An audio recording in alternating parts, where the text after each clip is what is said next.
அவர் ஊழல்வாதி என்பதற்கு அவர் பணம் கட்டுறதே சாட்சி. இன்றைக்கி நீதிமன்றமே தீர்ப்பு கொடுத்துருது. சார், அவர் எங்கே வெளியில் வந்திருக்காரு? ஏதோ ஒரு கட்சி ஆரம்பித்தார், அவ்வளவுதான். ஒரு சம்பவம் நடந்து போச்சு, நடக்க முடியாத ஒரு சம்பவம் நடந்து போச்சு. அந்த சம்பவத்திலிருந்து 72 நாட்கள் வீட்டை விட்டே வரல. ஆஃபீஸை மூடிட்டாங்க 5 நாள். யாருமே கிடையாது. கட்சி இருக்குதா இல்லையாங்கிற நிலை ஏற்பட்டு விட்டது. இதுதான் நிலைமை, தமிழ்நாட்டுடைய நிலைமை. அந்த கட்சியுடைய நிலைமை அதுதான். நான் எப்படி சொல்கிறேன்னு தெரியல. ஒரு முதலமைச்சராக இருந்திருக்காரு. ஊழல்னா என்னன்னு ஃபஸ்ட்டு தெரியணும்.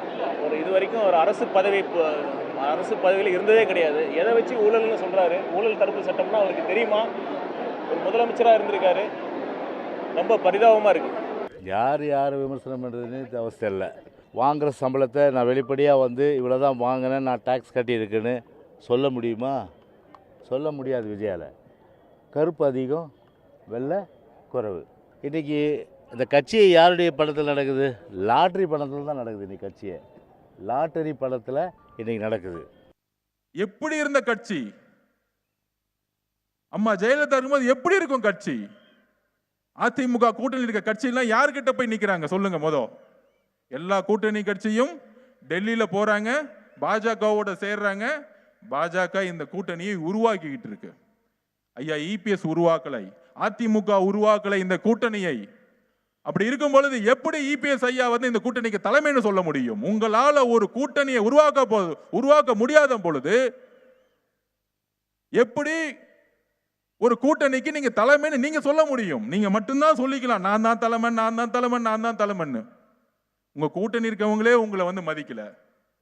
உங்க கூட்டணி இருக்கவங்களே எல்லாருமே போய் பிஜேபியில போய் அங்க உட்காந்து பேரம் பேசிட்டு, அங்க உட்காந்து நம்பரை வாங்கிட்டு உங்களை முதலமைச்சர் சொல்றதுக்கு கூட வாய் வர மாட்டேங்குது. அப்படி இருக்கும் பொழுது எப்படி இந்த அதிமுக கூட்டணியை மக்கள் நம்புவார்கள்? அதிமுக தொண்டர்கள் எல்லாம் தாவேகா பக்கம் வந்தாச்சு, நாங்க அதிமுக வாஷ் அவுட் பண்ணிட்டோம். ஆதவ அர்ஜுனா பேசுறாரு கோவையில. ஆதவ அர்ஜுனெல்லாம் பேச வேண்டியதுதான். ஏன்னா அவர் தூய்மையின் பிறப்பிடம், தூய்மையான குடும்பம். அதை இந்த நாட்டுக்காக தேசத்திற்காக மக்களுக்காகவும் தியாகம் புரிந்த அந்த குடும்பம். அப்படிப்பட்ட குடும்பத்திலிருந்து வந்தவர் இல்லையா, அவர் பேச வேண்டியதுதான். ஏன்னா அப்படிப்பட்ட இது. ஏன்னா இந்த நாட்டில் ஏழைகளின் ரத்தத்தை உறிஞ்சி அட்டையை போல் வளர்ந்த குடும்பம் அந்த குடும்பம். இதைத்தான் அம்மா யாராலும் நிறுத்த முடியாத இந்த லாட்டரி சீட்டே ஒழித்தாங்க. ஆனாலும் அந்த லாட்டரி சீட்டை பல மாநிலங்களே அந்த குடும்பம் தான் நடத்திட்டு இருக்கு. அவர் பேசுறதுக்கு என்ன தகுதி இருக்கு? இந்த ஆதவ அர்ஜுனா எத்தனை மக்களை போய் சந்திச்சு யாருடைய நிலை என்னன்னு தெரியும்? என்னங்க தெரியும்? எந்த இடத்துக்கு போயிருக்காரு ஆதவ அர்ஜுனா? எத்தனை ஊர்களுக்கு போயிருக்காரு? சும்மா ஊடகத்தில் பேச வேண்டியது, ட்விட்டரில் போட வேண்டியது, இதுதான் அரசியலா? எங்களை பொறுத்தவரை எதிரி யார் என்று சொன்னால் திமுக தான் எங்களுக்கு எதிரியை தவிர அண்ணா திமுக என்பது என்டிஏ கூட்டணியில் 10 கட்சி கூட்டணியில் ஒன்று. புரிஞ்சுட்டுங்களா? அது கட்சியே இல்லை. செல்லாத நோட்டு 1000 பேசி என்ன செய்ய? அது ஒன்றும் ஆக போகிறது இல்லை. அதை போயிட்டு பேசிட்டு அவரை விஜய முதல்வர் ஆக்காம அவர் ஓய மாட்டேன் அப்படின்னு வேற சூளுரை கொடுத்துருக்காரு. எந்த நாட்டுக்கு முதலமைச்சர் ஆக்க போறாரு? கல்லூரிக்கு முதல்வர் ஆக்கணும், இல்லைன்னா ஏதாச்சும் முதல்வர். சும்மாங்க கிழமை என்ன பேசினாலும் சரி. அவர் போய் இனிமேல் இந்த ஆள் கிழமை, இந்த செங்கோட்டையனுக்கு வயசு என்னங்க? இனிமேல் இவர் போய் எந்த நாட்டில் போய் என்னத்தை போராடி என்னத்தை விஜயை கொண்டு வந்து இவர் என்ன தூய்மையானவரா? ஏங்க இதெல்லாம் நான் எங்கிட்ட இருந்தவர். நாங்கள் அவரவே நாங்கள் பல்ல குத்தி மூந்து பார்க்கணும்னு நினைக்கல. போயிட்டு சும்மாவும் இருக்காமல் ஏப்பா நீ அங்கேயே அவங்க ஏற்றுக்கிற மாட்டேன்றாங்க, நீ கிளவை நீ பேசாமல் இருக்கியா அப்படின்னு தள்ளி விட்டுட்டு போயிடறாங்க. புரட்சி தலைவர் படத்தில் எப்படி எம்ஜிஆர் நம்பியாருக்கு இதாக இருப்பாரோ அதே மாதிரி ஸ்டாலினா அண்ணன் எடப்பாடியாரா. இந்த நிலை தான் இன்றைக்கி இருக்குது. இந்த நிலையிலேருந்து மாற்றம் இல்லை. அவராக சொல்லிக்கிட்டு இருக்காங்க. ஏங்க எல்லா பேரும் நானும் எம்ஜிஆர்னு சொல்லிக்கலாம், நான் கோபாலகிருஷ்ணன் தான் அப்படின்னு எல்லா பேரும் சொல்லுவாங்க. மக்கள் ஏற்றுக்கிறணும்ல. வணக்கம், இது கேள்விக்களம். இன்றைய விருந்தினர்களாக அரசியல் விமர்சகர் திரு மதுர் சத்யா, அஇஅதிமுகவினுடைய செய்தி தொடர்பாளர் திரு அதிவீர ராமபாண்டியன், பத்திரிகையாளர்கள் திரு ஜீவசகாப்தன், திரு ராமானுஜம், இவர்களோடு தாவேக ஆதரவாளர் திரு அந்தோணி. எல்லோருக்கும் வணக்கம். ஜீவாவுடைய முதல் கோணத்தை கேட்கணும். ஒரு விஷயம் என்னென்னா, ஒரு பக்கம் எங்களுக்கும் ஸ்டாலினா எடப்பாடியான்றது தான் பிரச்சனைன்னு ஏடிஎம்கே பேசுகிறாங்க. தாவேகா வந்து என்டிஏ கூட்டணியில் இருக்கிற 10 கட்சியில் ஒன்று ஏடிஎம்கே. இவங்க கூட்டணியே டெல்லியில் தான் முடிவு செய்கிறாங்க. கூட்டணியை முடிவு செய்யாதவர் எப்படி தலைவராக முடியும்? போட்டியே தாவேகாவுக்கும் திமுகவுக்குன்றாங்க. இந்த குழப்பத்தில் பிஜேபியை டிஎம்கே அட்டாக் பண்ணுறாங்க. ஏடிஎம்கே அட்டாக் பண்ணுறதை விடவும் பிஜேபியை அட்டாக் பண்ணுறது முதலமைச்சர் அதிகமாக பண்ணுறாரு. தமிழ்நாட்டுக்கு நிதி தரல, கொடுக்குறாங்க. இந்த முக்கோண பிரச்சனையை எப்படி பார்க்குறீங்க? இல்லை, அவங்க முதலமைச்சர் வந்து இது எது பார்க்குறாருன்னா, வழக்கமான திமுக அதிமுகக்கான தேர்தல் இல்லைன்னு பார்க்குறாரு. இது தமிழ்நாட்டுக்கும் பாஜகவுக்குமான ஒரு தேர்தல், டெல்லிக்குமான தேர்தலாக பார்க்குறாரு. அதனால தான் அவர் வந்து அதிமுக கூட்டணிங்கிற பேரை கூட தவிர்த்துட்டு இது என்டிஏ அப்படிங்கிற அந்த வார்த்தையை வந்து பயன்படுத்துகிறார். அது வந்து ஒரு ஐடியாலஜிக்கலாக பார்க்குறாரு. திமுகவை வந்து இப்போ ஒரு தமிழ்நாடாகவும் ஐடியாலஜிக்கலாக எங்களுக்கு எதிராக எங்கள் மாநில சுயாட்சி, வரி கொடுக்கறது, குழந்தைகளுக்கான கல்வி நீதி கொடுக்காதது அப்படிங்கிற அந்த துருவத்தில் நிறுத்தியே பேசுகிறாரே ஒழிய, இன்னும் சொல்லப்போனால் அதிமுக காப்பாற்றப்பட வேண்டுங்கிற உணர்வோடு திமுகவினுடைய எல்லாரும் பேசுகிறாங்க. இந்த கூட்டணியின் மூலமாக அதிமுகவும் நமக்கு வேணும், அதிமுக ஒன்றுமில்லாமல் ஆக்கிடக்கூடாதுங்கிற பதட்டமும் திமுககாரங்களுக்கு இருக்குது. அதனால தான் அவங்க அதிமுகவை வந்து இது நிறுத்துவதை விட இங்கே முழுக்க பாஜக விழுங்க பார்க்குதுங்கிற அந்த கோணத்திலேயே முழுக்க அந்த விஷயத்தை அணுகிறாங்க. அப்புறம் வந்து இன்றைக்கி செங்கோட்டையன் வந்து இது 10-11 பாஜக கூட்டணியில் அதிமுக சொல்கிறாரு. ஆனால் அவர் வந்து தாவைக்கால சேருவதற்கு ஒரு 4 நாட்களுக்கு முன்னாடி வரையும் அமித்ஷாட்ட போயிட்டு வந்தவர். அமித்ஷா சொல்லி தான் நான் சண்டை போட்டேன், அமித்ஷா சொல்லி தான் பிரிந்தேன்னு அவரே சொன்ன வாக்குமூலம் தான், வேறும் சொல்லலை. அப்போ அவர் வந்து இன்றைக்கி பாஜகவின் கைப்பாவையாக அதிமுக இருக்குன்னு சொல்கிறது வந்து அவர் சொல்கிறது வந்து கேள்விக்குரியதாக இருக்குது. மற்றவங்க சொல்கிறது எப்படியா இருந்தாலும் அவரே அமித்ஷாவுடைய நபராகவும் ஆதரவாளராக தான் காமிச்சுக்கிட்டாரு. தொடர்ந்து எடப்பாடியா நானா உங்களுக்கு யார் வேணுங்கிற மாதிரி காண்பித்து கொண்டவர் இன்றைக்கி ஏதோ திடீர்னு பாஜகவுடைய ஒரு பெப்பட்டா நீங்கள்லாம் இருக்கீங்க அப்படின்னு அதிமுக விமர்சிப்பதுங்கிறது அது ஏற்புடையதாக இருக்குமா அப்படிங்கிற ஒரு கேள்வி இருக்குது. நீங்கள் விஜய் கட்சியில் போய் நின்றுட்டு அவர் பேசுறது ஏற்புடையதா? இபிஎஸ் வந்து வேறொரு அட்டாக்கை கூர்மைப்படுத்துகிறார். ஒரு நெடுங்காலமாக விஜய் கட்சி ஆரம்பித்ததுலேருந்து அவர் எந்த விதமான விமர்சனத்தையும் செய்யாமல் தவிர்த்து வந்தார். தன் கட்சிக்காரங்களையும் திமுக மட்டும்தான் நமக்கு எதிரி, வேறு யாரும் எங்களுக்கு எதிரி இல்லை அப்படின்னு பேட்டிகளில் சொன்னவர். திமுக எதிர்ப்பு அணியில் யார் வேண்டுமானாலும் சேர்ந்து கொள்ளலாம் அப்படின்னு அஃபிஷியலாக அறிவித்தவர். கட்சிக்காரங்களையும் விஜய் அட்டாக் பண்ணாதீங்க அப்படிலாம் பேசினவர். இப்போ கட்சியவே 15 நாள் பூட்டு போட்டுட்டு ஓடிட்டாங்க, ஆஃபீஸை எங்கே வெளியில் வந்தார், லாட்ரி பணத்தில் நடக்கிற கட்சின்னு ஏடிஎம்கே கடுமையாக விமர்சிக்கிறதையும் அதை ஏடிஎம்கேவை ஒரு பொருட்டாக கருதாமல் டிவிக்கு அட்டாக் பண்ணுறதையும் எப்படி பார்க்குறீங்க? இல்லை, அதுக்கு காரணம் எடப்பாடி அவர்கள் தான். ஏன்னா அந்த சம்பவத்தின் போது டிடிவி தினகரன் கூட ஒரு கேள்வி கேட்டார். என்னங்க ஒரு கட்சி தலைவர் இப்படி இருக்காரு, தான் கட்சி சேர்ந்தவங்க உங்கள் மீட்டிங்கில் எல்லாரும் செத்து விழுந்துக்கிட்டு இருக்காங்க, நீங்கள் பாட்டுக்காக ஓடுறீங்க, டிடிவி அன்னைக்கு உணர்ச்சி வசப்பட்டு கேட்டார். அன்னைக்கு வலிந்து போய் ஆதரவு தந்த ஒரே நபர் வந்து எடப்பாடி தான். அண்ணாமலை கூட அந்த அளவுக்கு ஆதரவு தரல. எடப்பாடி தான் வந்து விஜய் பக்கம் நிற்கணும், விஜய்க்கு ஆதரவு தரணுங்கிற அளவுக்குலாம் பேசி சட்டமன்றத்தில் பேசி விஜய் கட்சி அப்போ கூட கண்டுக்கல. அவங்க பேசவே தயாராக இல்லை. அது என்னன்னே தெரியாமல் ஒருத்தர் டெல்லிக்கு போயிட்டாரு, Bussy Anand out of control, எங்கே இருக்காருன்னே தெரியல. விஜய் வழக்கம் போல் பனையூரில் இருந்துட்டார். ஆனால் எடப்பாடி வலிந்து கட்டிட்டு அந்த கட்சிக்கு ஆதரவாக பேசிட்டு இன்றைக்கி அதை விமர்சிக்கும் போது எல்லாரும் கேள்வி கேட்கக்கூடிய, விஜய் கட்சியெல்லாம் பார்த்து கேள்வி கேட்கக்கூடிய நிலைக்கு இன்றைக்கி எடப்பாடி போனது காரணம் வந்து எடப்பாடியே தான். ஏன்னா அன்றைக்கி அந்த கரூர் சம்பவத்தில் இது திமுக அதிமுக பிரச்சனை இல்லை, இது என்னங்க ரொம்ப ஆபத்தான இப்படி ஒரு கட்சி உலகத்திலே இல்லைன்னு பேசியிருந்தாருன்னா அன்றைக்கே விஜய் கட்சி காலி. அன்றைக்கி கரூர் சம்பவத்தின் போது எல்லாருக்கும் இருந்த அதிருப்தியை வந்து கட்சி கடந்து எல்லாரும் வந்து இது ரொம்ப இவ்வளோ மோசமாக இருக்குது, இப்படி ஒரு தலைமை பண்பா, இப்படி ஒரு தலைவரா, 2ஆம் கட்ட தலைவர்கள் எல்லாரும் கட்சி தொண்டர்களை மாட்டி விட்டு போயிட்டாங்க. அந்த கரூர் மாவட்ட செயலாளர் மதியழகனை மாட்டி விட்டு போயிட்டாங்க. கோர்ட்டில் வந்து வெளியே வந்துட்டு செந்தில் பாலாஜி எல்லாம் பண்ணிட்டாருன்னு சொல்ல வேண்டியது, அங்கே போய்கிட்டு எங்கள் கட்சி மாவட்ட செயலாளர் தான் காரணம், புசி ஆனந்தோ ஆதவ அர்ஜுனாவோ விஜயோ எந்த பொறுப்பும் இல்லைன்னு அப்பாவி தொண்டர்களை மாட்டி விட்டு போனாங்க. இதையெல்லாம் அன்னைக்கே அதிமுகவும் சேர்ந்து அம்பலப்படுத்தியிருந்தா கட்சியே காலியாகிருக்கும், ஒன்றும் இல்லாமல் போயிருக்கும்.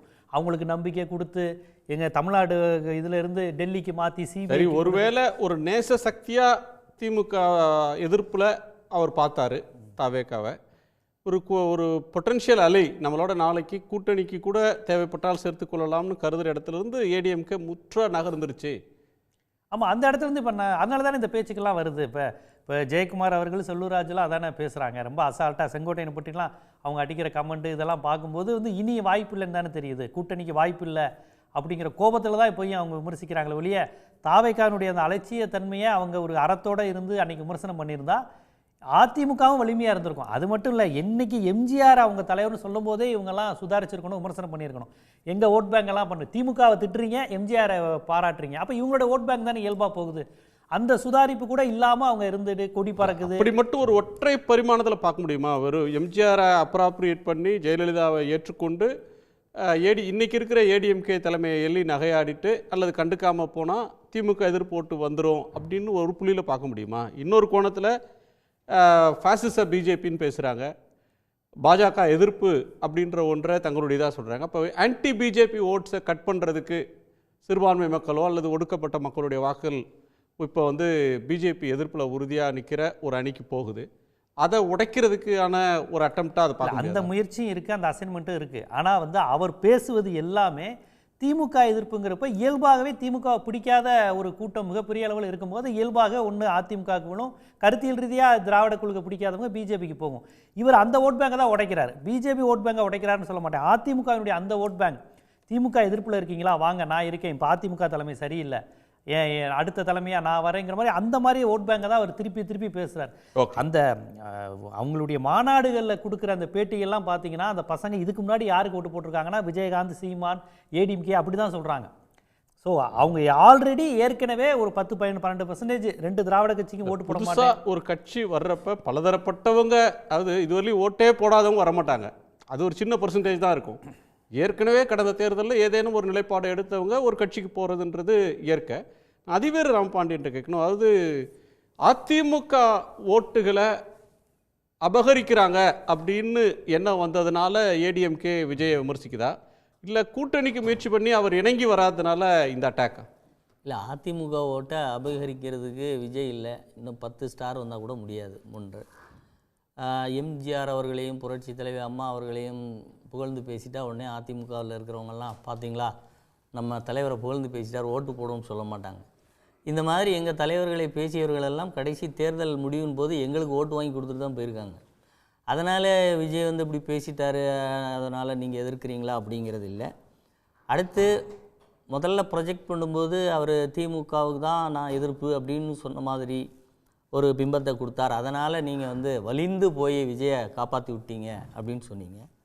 சார், தமிழ்நாட்டில் புதிதாக இருந்த ஒரு கட்சி திடீர்னு ஒரு இன்னல் நடந்திருக்கு. அப்போது அவர்களுக்கு ஒரு எதிர்க்கட்சியாக பாதிக்கப்பட்டவர்கள் பக்கத்தில் நின்றமை ஒழிய அது கூட்டணி வந்திருக்கலாம்னு போயிருப்பீங்களா, இல்லை அதுக்கு பின்னால் இவ்வளோ கணக்கு இருந்துச்சா, அதையெல்லாம் தாண்டி இன்றைக்கு அவர்கள் எங்களை நேரடியாக விமர்சிக்கிற போதுக்கு அதுக்கு போகிற போக்கில் லைட்டாக 2 தட்டு தட்டி விட்டு போகிறது எங்களுடைய இயல்பு. அதை வந்து என்ன நீங்கள் அவங்களே பேசுகிறீங்களே, அவங்கள எதிர்த்து பேசுகிறீங்களே, பயங்கரமாக பேசுகிறீங்க. ஒரு பேட்டியில் எடப்பாடியார்கிட்ட 15 கேள்வி கேட்குறீங்க, அதில் ஒரு கேள்வி விஜய் குறித்து கேட்டதுக்கு அவர் பதில் சொல்கிறார். கடந்த காலத்திலும் எடப்பாடி அவர்கள்ட்ட விஜய் குறித்த கேள்விகள் கேட்கப்பட்டன. அப்போல்லாம் அவர் எப்படி டாக்ட்ஃபுல்லாக பதில் சொல்லுவாருன்னா, எங்களுக்கு எதிரி டிஎம்கே தாங்க, மற்றவங்களை நாங்கள் ஏங்க விமர்சிக்கணும். ஆமாம் சார், இப்போ அப்போது விஜய் வந்து எங்களை விமர்சிக்கல. இப்போ எங்களை விமர்சிக்காத ஒரு ஆளை தேர்தல் காலத்தில் அரசியல் ரீதியான போட்டியில் இல்லாத ஒருத்தரை நாங்கள் கட்சி ஆரம்பிச்சோடனே எதுக்கு போய் விமர்சிக்கணும், தேவையில்லைல்ல.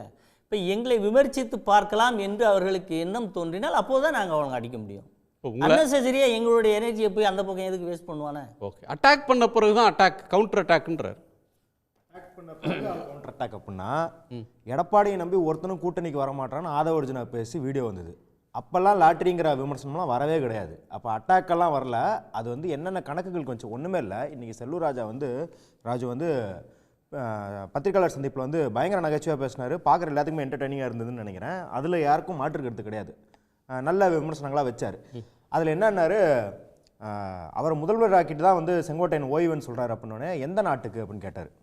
ஒரு நல்ல கேள்வி தான். ஆனால் இப்போ அதே கேள்வி நம்ம என்ன கேட்குறோம் அப்படின்னா, அக்டோபர் மாதம் உதயகுமார் அவர்களும் செல்லூர் ராஜு அவர்கள் பேசும்போது நீங்கள் கூட்டணிக்கு வந்தால் துணை முதலமைச்சர் கூட கொடுப்போன்னு சொன்னாங்களே, அது எந்த நாட்டுக்கு? அதுவும் ஏதோ ஒரு நாட்டுக்கு தானே சொல்லியிருப்பாங்க. செல்லூர் ராஜு தானே சொன்னார். 2 பேர் பயங்கரமாக கூட்டணி பற்றி பேசிய அதிமுக நபர்கள் அப்படின்னா அது செல்லூர் ராஜுவும் உதயகுமார் அவர்கள். ஆர்பி உதயகுமார், நீங்கள் தனியாக நின்றீங்கன்னா அந்த சக்தி உங்களை தின்னுருவாங்க, நீங்கள் தம்பி அபாயம் வருகிறது தம்பி, கூட்டணிக்கு வந்திருக்கு தம்பின்னு சொன்னது யார்? உதயகுமார் தான் சொன்னார். அப்போ மட்டும் வந்து போகிற போக்கில் தட்டி விட்டு போகிறதெல்லாம் எங்கே வந்துச்சு? லாட்ரின்ற விமர்சனம்லாம் அப்போ வரல. அப்போ ஆதவர்ஜுனா இருக்கிறாரு அப்படிங்கிறதே தெரியாது. இதுவும் மேலே போய் இப்போ எந்த அளவுக்கு எக்ஸ்ட்ரீமில் போயிருக்காங்கன்னா, ஜனவரி 20, 2026 இப்போ ஒரு 15 நாளைக்கு முன்னாடி கேபி முனுசாமி அவர்கள் வந்து பேசுகிறாரு, பொதுக்கூட்டத்தில் பேசும்போது பேசுகிறாரு, நடிகர்லாம் வரான், கட்சி ஆரம்பிக்கிறான், இவனுக்கு என்ன தெரியும், மது அருந்துமா பெண்களோட டான்ஸ் ஆடுவான், இவன்லாம் அரசியலுக்கு வந்து என்ன கிழிக்க போகிறான்னு பேசுகிறார். இது வந்து நீங்கள் போகிற போக்கில் தட்டி விட்டு போகிறதா, இல்லை முன்னாடி என்ன பேசுனீங்க, நடிகர்கள் வருவதில் எங்களுக்கு ஒன்றும் ஆட்சேபம் இல்லையே அப்படின்னு தான் முன்னாடி பேசுனீங்க. அதுக்கும் இதுக்கும் எவ்வளோ டிஃப்ரென்ஸ் இருக்குது. அப்போ நடுவில் என்ன மாறிச்சு? அவங்க இப்போ இல்லை, அவங்க மதுரை மாநாடு, விக்கிரவாண்டி மாநாடு எல்லாத்துலேயுமே அதிமுக விமர்சிச்சிருக்காங்க. மதுரை மாநாட்டில் என்ன சொல்கிறாரு, கட்சி தலைமையேற்று, அதிமுக கட்சி தலைமையேற்று அதிமுக தொண்டர்களும் ஆதரவாளர்களும் ஆதரவற்ற குழந்தைகள் போல இருக்கிறாங்க, அவங்கெல்லாம் நம்மகிட்ட வருன்றாங்க. அப்பெல்லாம் விமர்சிக்கலையா? இது வந்து விஜய் வந்து அதிமுக அட்டாக் பண்ணுறது இல்லையா? அப்பெல்லாம் அட்டாக் பண்ணாமல் இப்போ திடீர்னு வருடம் பிறந்ததுக்கப்புறம் உங்களுக்கு வந்து பயங்கரமான கோவம் வருது அப்படின்னா என்ன அர்த்தம்?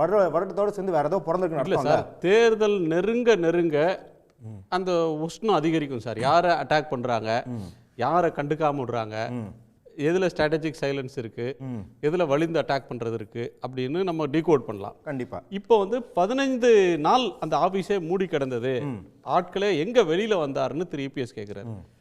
அந்த கேள்வி மேலெழுந்த வாரியாக பார்த்தா உண்மை, அவர் வரல. இன்னொரு லாஜிக்கலாக ஒரு தர்க்கவியலாக கேட்க விரும்புகிறது வந்து 15 நாளுக்கு ஒரு வாட்டி ஒரு நிகழ்வுல தலை காட்டினா போதும், அது ஒரு செய்தி ஆகும். ஸ்கேர்சிட்டி, ஒரு நடிகர் உச்ச நட்சத்திரம்னா நிறைய ஊருக்கு வாரத்துக்கு ஒரு நாள் திரும்ப திரும்ப மதுரைக்கு போய் இறங்கிட்டே இருக்கிறாருன்னா அந்த கிரேஸ் போயிடும். அதை அப்படியே மெயின்டைன் பண்ணுறதுக்காக அது ஸ்கேர்சிட்டி தான் அவரோட முதலீடு. ரொம்ப அரிதாக காட்சியளிப்பார் அப்படின்றது தான் முதலீடு. அதை மெயின்டைன் பண்ணுற ஒரு உத்தி அதுக்குள்ளே இருக்கா? இப்போது எடப்பாடி அவர்கள் இன்றைக்கி இந்த விளக்கம் சொல்கிறார்ல, இது சரியான விளக்கம். ஆனால் நீங்கள் வந்து முன்னாடி இதை பேசாமல் இருந்து இப்போ பேசுனீங்கன்னா கூட ஓகே. ஆனால் முன்னாடி நீங்கள் பேசுனது வந்து இதுக்கு முற்றிலும் மாறானது அப்படின்றது தான். ஏன்னா 15 நாளுக்கு அப்புறம் கூட எடப்பாடி அவர்கள்ட்ட பேட்டி எடுக்கும்போது விஜய் பற்றிலாம் கேட்டாங்க. கரூர் சம்பவம் நடந்து 1 மாதம் கழித்து கூட கேட்டாங்க. அப்போ கூட அவர் என்ன சொன்னார், புதிதாக வந்த கட்சி அவங்களுக்கு தெரியல போலன்னாரு. அப்போ தெரியல போல அப்படின்னு இருக்கிற நிலைப்பாடு இப்போ எப்படி வந்து நீங்கள் வந்து பூட்டிட்டு போயிட்டீங்க, ஓடி போயிட்டீங்க, கோழையாக இருக்கிறீங்கன்ற விமர்சனம் வருது. சரி, இப்போ நீங்கள் விஜய் தரப்பில் என்ன சொல்கிறீங்கன்னா, அவர் எப்பயாவது தான் காட்சி அளிப்பார், அப்போ அதில் ஒரு பவர் இருக்குது அப்படின்னா, காட்சி அளிக்கும் போது என்ன செய்வார் என்பதை அவர் செய்து காட்டியிருந்தார் தான் அதுக்கு பவர் இருக்கும் இல்லையா? நீங்கள் அவர் இன்னுமே செய்யாமல் அவர் காட்சி அளிப்பார்னா, இப்போ இயேசுநாதர் முன்னாடி வந்தால் கண் தெரியாதவர்களுக்கு கண் வர வைப்பார், கால் இல்லாதவர்களுக்கு கால் வர வைப்பார்னு பார்த்ததுக்கப்புறம் தான், அந்த மிரக்கலை பார்த்ததுக்கப்புறம் தான் அவர் காட்சி அளிக்கும் போது ஒரு மிரக்கல் நடக்கும்னு மக்கள் எதிர்பார்ப்பாங்களோ இல்லையா? நீங்கள் இயேசுநாதர்னா யாருன்னே சொல்லாமல் அவர் காட்சி அளிப்பார்னு சொல்லிட்டு இருந்தாலும் யாருக்கும் பக்தியும் வராது, விசுவாசமும் வராது. அதுபோல தான் வந்து இது வந்து உக்தி, இந்த மௌன புரட்சி, அவருக்கு எப்போ பேசுவாருன்னு தெரியும் அப்படிங்கலாம் வந்து ரொம்ப நகைச்சுவையானது. அதுவும் நீங்கள் இப்போ செங்கோட்டையன் அவர்கள் அதை தாக்குறதுக்கு திருப்பி தாக்குறாரு. இப்போ செல்லூர்ராஜு வந்து இன்றைக்கி ரொம்ப பேசும்போது ரொம்ப தகாத வார்த்தைகள் அந்த கிழமை அப்படிலாம் பேசியிருக்காரு. அது வந்து வன்மையாக கண்டிக்கத்தக்கது. ஆனால் செல்லூர்ராஜு திரும்பி அதிமுக திட்டும்போது, இப்போ கட்சி விட்டு கட்சி மாறும்போது முன்னைய கட்சியை திட்டுறது வழக்கம். ஆனால் எதை திட்டுங்கன்னு இருக்கு இல்லையா? ஸ்டெர்லைட்டில் வந்து குருவி சுடுற மாதிரி மக்களை சுட்டு கொன்றும் போது டிவி பார்த்து தான் தெரிஞ்சுக்கிட்டோன்னு சொன்னவர் எடப்பாடி அப்படின்னு செங்கோட்டையன் சொல்கிறாரு. ஆனால் அந்த ப்ரெஸ் கான்ஃபரன்ஸை சொன்ன ப்ரெஸ் கான்ஃபரன்ஸில் எடப்பாடிக்கு வலது பக்கம் முதல் ஆளாக நிற்பது செங்கோட்டையன். அதற்கு பிறகு அந்த ஸ்டெர்லைட் விவகாரத்தில் போராடிய போராளிகள் மீது உதிர்க்கப்பட்ட, இன்னைக்கு முறியடிக்கப்பட்ட எல்லா வதந்திகளுக்கும் பத்திரிகையாளர் சந்திப்புகளில் ஆதரவு தெரிவித்தவர் அவர். அப்போ அப்படி இருக்கும்போது அதையே நீங்கள் திருப்பி சொல்கிறீங்க அப்படின்னும் போது தாவேக அதிமுக இரண்டுமே ஆங்கிலத்தில் சொல்லுவாங்க ஷூட்டிங் ஒன்ஸ் ஒன் ஃபுட்டுன்னுவாங்க, தன் காலையே தான் சுட்டுக்கொள்வது அப்படிங்கிற ஒரு இதில் தான் போயிருக்கிறாங்க.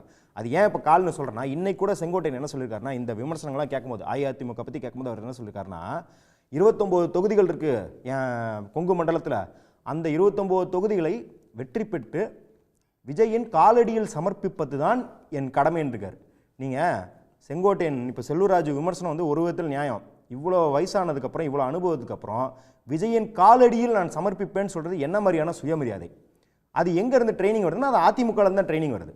அதிமுக தான் கௌதம் வாசுதேவன் லெவலுக்கு காலடியை பற்றி அவங்க எப்போ பார்த்தாலும் வந்து இதாவது அம்மாவின் காலடியில் நாங்கள் விசுவாசியாக இருப்போம், விஜயின் காலடியில், அது வந்து நபர்கள் மட்டும் மாறுறாங்களோ இல்லையா? அந்த அப்ரோச் அப்படியே இருக்கிறனால தான் இன்னைக்கு எல்லாத்துக்கும் முரணாக பேச வேண்டியிருக்குது. இவங்களுக்குள்ளே இவங்க இப்போ இவ்வளோ மோசமாக அடிச்சுக்க வேண்டியிருக்கு அப்படின்றத நம்ம பார்க்குறோம். நம்ம ஓகே, ராமானுஜம், உங்கள் கோணம் என்ன இந்த அரசியல் நகர்வுகளில்? அதாவது இந்த விஷயத்தை வந்து ஜெயலலிதா மறைவுக்கு முன் மறைவுக்கு பின் ரெண்டு விஷயமா எடுத்துக்கோங்க. அதாவது அதிமுக ஜெயலலிதா மறைவுக்கு பின் பல துண்டுகளாக உடைஞ்சுது. ஆனால் அந்த வாக்குகள் பார்த்தீங்கன்னா டிடிவி தனியாக நிற்கும் போது 2021 டிடிவி கொஞ்சம் போச்சு, எடப்பாடிக்கு கொஞ்சம் போச்சு. இப்படி அவங்களுக்குள்ளே சுற்றி வந்தது. செந்தில் பாலாஜி போன்ற ஒரு சிலர் திமுகவுக்கு வந்தாங்க. அவர்களால் ஒரு சில தொகுதிகளை தான் கைப்பற்ற முடிஞ்ச வழியே அந்த வாக்குகளை முழுமையாக கையாள முடியல. ஆனால் இளைஞர்களுடைய வாக்கு அதிமுகவுக்கு அதுக்கப்புறம் அடியோடு இல்லை. நல்லா கவனித்து பார்த்தீங்கன்னா இளைஞர்களுடைய வாக்குங்கிறது நான் குறிப்பிட்டு சொல்ல விரும்புகிறேன். விஜய் வந்தால் நம்ம கூட்டணிக்கு வந்தால் இளைஞர்களுடைய நம்ம பக்கம் திரும்புவாங்க ஒரு நப்பாசைன்னு கூட சொல்லலாம். இது அதிகப்படியான வார்த்தையாக கூட நீங்கள் எடுத்துக்கொள்ளலாம். ஆனால் அதுதான் உண்மை. அந்த கோணத்தில் தான் வந்து கரூர் இன்சிடென்ட்டுக்கு அப்புறம் எடப்பாடி வரிஞ்சு கட்டிட்டு விஜயை ஆதரித்தார். ஆனால் அப்படி இருந்து விஜய் வரலை. இப்போ இக்கட்டான சூழல். ஒரு பக்கம் டிடிவியை வெளியே சொல்ல முடியாது. டிடிவி அந்த கூட்டணியில் சேர்த்துக்கிட்டாலுமே கீழே வந்து தொண்டர்கள் மத்தியில் ஒரு இணைப்பு இருக்குதா என்று கேட்டோம்னா அது கேள்விக்குறியாக இருக்குது. அது போன்ற பிரச்சனைகளை மடைமாற்றுவதற்கு விஜய் எதிர்ப்பு என்ற அரசியலை எடப்பாடி கையில் எடுத்திருக்கிறாரோ என்ற எண்ணம் தான் எனக்கு தோன்றுகிறது. கூட செய்கிறேன். ஓகே, இளைஞர் சக்தி அதுக்காக மைண்டில் வச்சு ட்ரை பண்ணீங்க, அது வரலன்றதுனால இந்த ஒரு விமர்சனம். சரி, இளைஞர் சக்திக்கு எங்கள் கட்சியிலையும் இளைஞர் இளம்பெண்கள் பாசறை இருக்குது. இப்போது சமீபத்தில் நடந்த அனைத்து பொதுக்கூட்டங்களிலும் வீர வணக்க நாள் பொதுக்கூட்டத்திலும் இளம் பேச்சாளர்கள் என்று அவர்களுக்கு ஒரு தனி பட்டறையை கொடுத்து மாணவரணி சார்பாக நிறைய பேரை தேர்வு செய்து பேசிக்கிட்டு இருக்காங்க. இளைஞர் பங்கேற்பு அந்த வயது வரம்புக்குள் அந்த அணியில் இருக்கணும்னா ஒரு வயது வரம்பு நிரூபிச்சிருக்கோம். அதனால் அதாவது அரசியல் வயப்படாத இளைஞர்களை கூட்டி கொண்டு வந்து இவ்வளோ பேர் இருக்கோம், டிவிகேன்னு கத்துனா தான் இளைஞர்கள் கூட்டம்னு கிடையாது. பக்குவப்பட்ட இளைஞர்கள் அதிமுகவில் நிறைய பேர் இருக்காங்க. அந்த இளைஞர்கள் அவர் சொன்ன மாதிரி அந்த விஜய் சொல்கிற மாதிரியே சொல்கிறாரு. சரி, வீட்டுக்கு ஒரு இளைஞர் விஜய் இருக்காருன்னு சொல்லிட்டு வீட்டுக்கு ஒரு விஜயும் இல்லை, வீட்டுக்கு ஒரு அஜித்தும் இருக்காங்க, சிவகார்த்திகேயன் இருக்கார், அதே மாதிரி தனுஷ் இருக்கார், சிம்பு இருக்கார், இப்படி பல பேர் இருக்காங்க சார் வீட்டுக்கு. ஆனால் ஓட்டு போடுறதுக்கு ஆள் இருக்காங்களான்னு தானே கேள்வி. ஒரு செகண்ட், ராமானுஜம் தான் குறுக்கிறார். ராமானுஜம், அதாவது மிக முக்கியமாக கவனிக்கணும். திமுக வந்து இளைஞரணி கூட்டம், நிர்வாகிகள் கூட்டம் 2 கூட்டம் மிகப்பெரிய அளவில் நடத்தி காட்டியிருக்கிறாங்க. உதயநிதி அதாவது 1.5 லட்சம் பேர் வந்தாங்க, 1.5 லட்சம் பேர் வந்தாங்கங்கிறத அந்த மாதிரி ஒரு முன்னெடுப்பை இளைஞர்களை தன் பக்கம் இருக்கிறார்கள் என்பதை காட்டுவதற்கு அதிமுக எந்த முன்னெடுப்பையும் முன்னெடுக்கலை. அது மட்டும் இல்லாமல் விஜய் எதிர்ப்பு என்பதை கடந்த சில நாட்களாக மட்டும்தான் கையில் எடுத்திருக்காங்க. அதற்கு ஒரு காரணம் என்னன்னா, அதாவது மைனாரிட்டிஸ் ஓட்டு இந்த தடவை அதிமுக கூட்டணிக்கு சுத்தமாக கிடையாது என்பது அவர்கள் மனதில் ஏற்பட்டு தோன்றியிருக்கலாம். அதனுடைய விளைப்பாடு அந்த கூட்டணிக்கு, அதாவது அந்த எதிர்ப்பு மைனாரிட்டிஸ் ஓட்டு வந்து திமுக கூட்டணிக்கு செல்லாமல் இருப்பதற்காக விஜயை சீண்டும் பொழுது விஜயம் திருப்பி பதில் அடிப்பார்கள். அவர்களுடைய தரப்பிலிருந்து சில பல்வேறு கருத்துக்களை சொல்லுவாங்க. இன்னைக்கு கூட ஆதவர்ஜனா பல்வேறு காரசாரமான பேட்டியெல்லாம் கொடுத்திருக்கிறார். ஆக மொத்தம் மைனாரிட்டிஸ் ஓட்டும் இளைஞர்கள் ஓட்டு பிரச்சனையும் இந்த சிக்கலில் இருந்து தப்பிப்பதற்காக தான் இந்த விஜயை கடுமையாக அதிமுக எதிர்க்குங்கிறதா என்னோட பார்வையாக இருக்கு. திரு குணசேகரன் சார், திருப்பி சொல்கிறோம், விஜய் எதிர்ப்புங்கிறது போகிற போக்கில் நடக்கிற விஷயந்தானே ஒழிய அது ஒரு பெரிய விஷயமாக எடுத்து நாங்கள் பண்ணலை. அதாவது நீங்கள் ஆதவ அர்ஜுனாவுக்கெல்லாம் நீங்கள் பதில் சொல்லலையா? ஆதரவ அர்ஜுனாவையெல்லாம் மிகப்பெரிய தலைவர்களாக்கியது இப்போ யாருன்னு நமக்கு இப்போ தான் தெரியுது. ஆதவ அர்ஜுனா யார் சார்? பல குடும்பங்களில் தாலி இருப்பதற்கு காரணமாக இருந்தால் லாட்ரி சீட்டு விற்கிற ஒரு குடும்பத்திலேருந்து வந்த ஆள். இப்போ நண்பர் இருக்கார், இவர் இருக்கார். இவங்க 2 பேரை மாதிரி ஏதாவது இந்த சொசைட்டிக்கு உருப்படியான ஒரு வார்த்தையை சொல்லியிருக்காரா? அவர் ஏன் நான் எடுத்து ஒரு அதிமுக அந்த ஆதவ அர்ஜுனாவை தூக்கி ஏன் ரேட்டாக பேசுகிறீங்க? இவ்வளோ நாள் அவர் அரசியலில் தக்க வச்சதே நான் திமுகன்னு சொல்கிறேன். ஏன் அவங்களுக்கெல்லாம் பதில் சொன்னீங்க? அந்த பதிலின் மூலம் நீ அவங்கள ப்ரொஜெக்ட் பண்ணி முன்னாடி கொண்டு வந்துக்கிட்டு பார்த்தீங்களா ஆதவ அர்ஜுனா? ஆதவ அர்ஜுனா யார்? பெரிய என்ன அரசியல் தியாகியா? சுதந்திர போராட்ட வீர குடும்பத்திலேருந்து வந்தாளா? அவர் பேசிட்டா உடனே அதுக்கு எதிர்வினை ஆட்டிடணுமா? தெருவில் 1000 பேர் பேசுவான். அதுக்கெல்லாம் ஒரு அதிமுக போன்ற 54 வருஷ கட்சி வந்து பதில் சொல்லிக்கிட்டு இருக்கணுமா சார்? வார்த்தைக்கு வார்த்தை இல்ல, அரசியல் சூழல் மாறுறப்ப புதிய சூழலை இல்ல சார், இல்லாததை ஏன் சூழல் ஆக்குறீங்கிறேன். ஆதவ அர்ஜுனா சொன்ன சூழலா? ஆதவ அர்ஜுனா சொன்ன அரசியல் மாற்றம் நடக்குமா? ஆதவ அர்ஜுனா சொன்னா புரட்சி வெடிக்குமா? சரி, ஆதவ அர்ஜுனா கட்சிக்காரர் சேர்ந்து நம்மகிட்ட அவர்கிட்டே கேட்டுருவோம். அந்தோனி, ஏடிஎம்கே வந்து எங்க போனாங்கன்னு ஆரம்பிச்சு கடுமையான விமர்சனத்தை முன் வச்சுட்டே இருக்காங்க. திரு இபிஎஸ் தொடங்கி செல்லூர் ராஜ் வரையிலும் உங்கள் பதில்?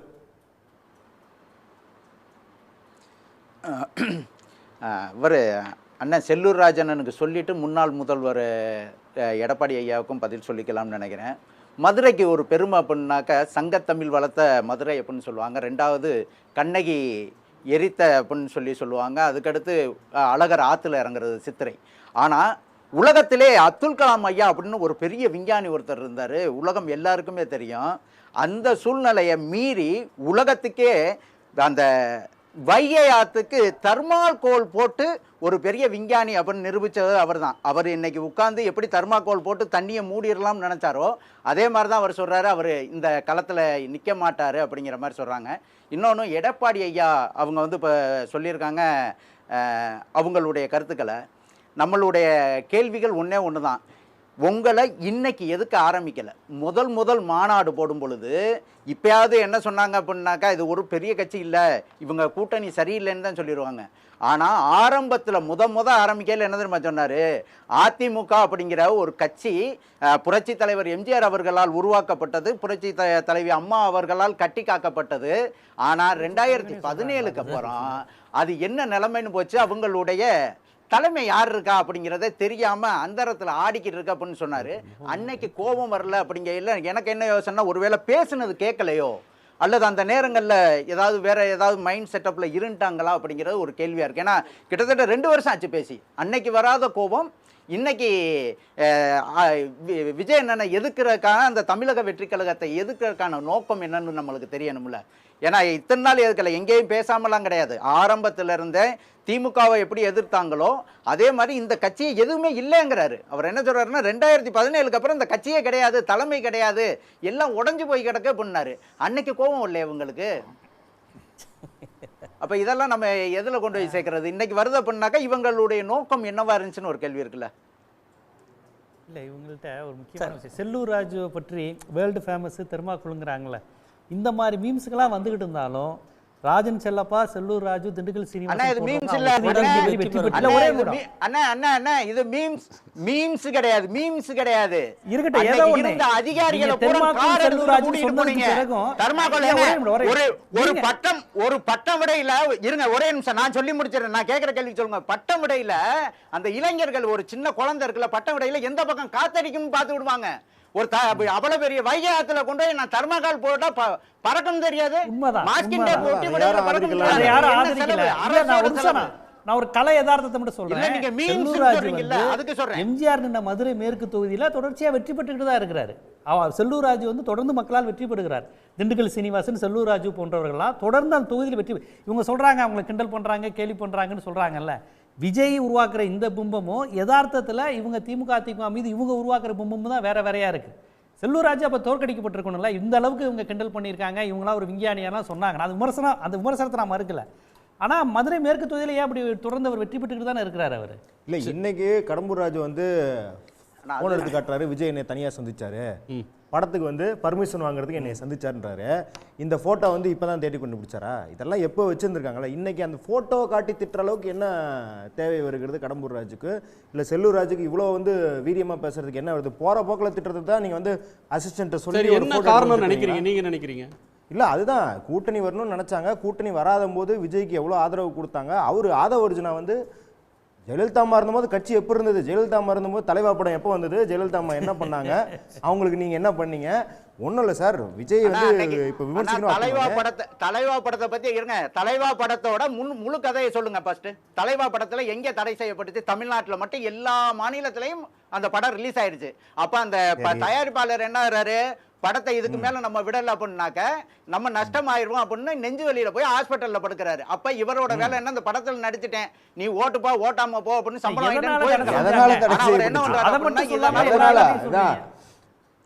ஏன் குறிப்பிட்டு சொல்ல விரும்புகிறேன். ஒரு நிமிஷம்.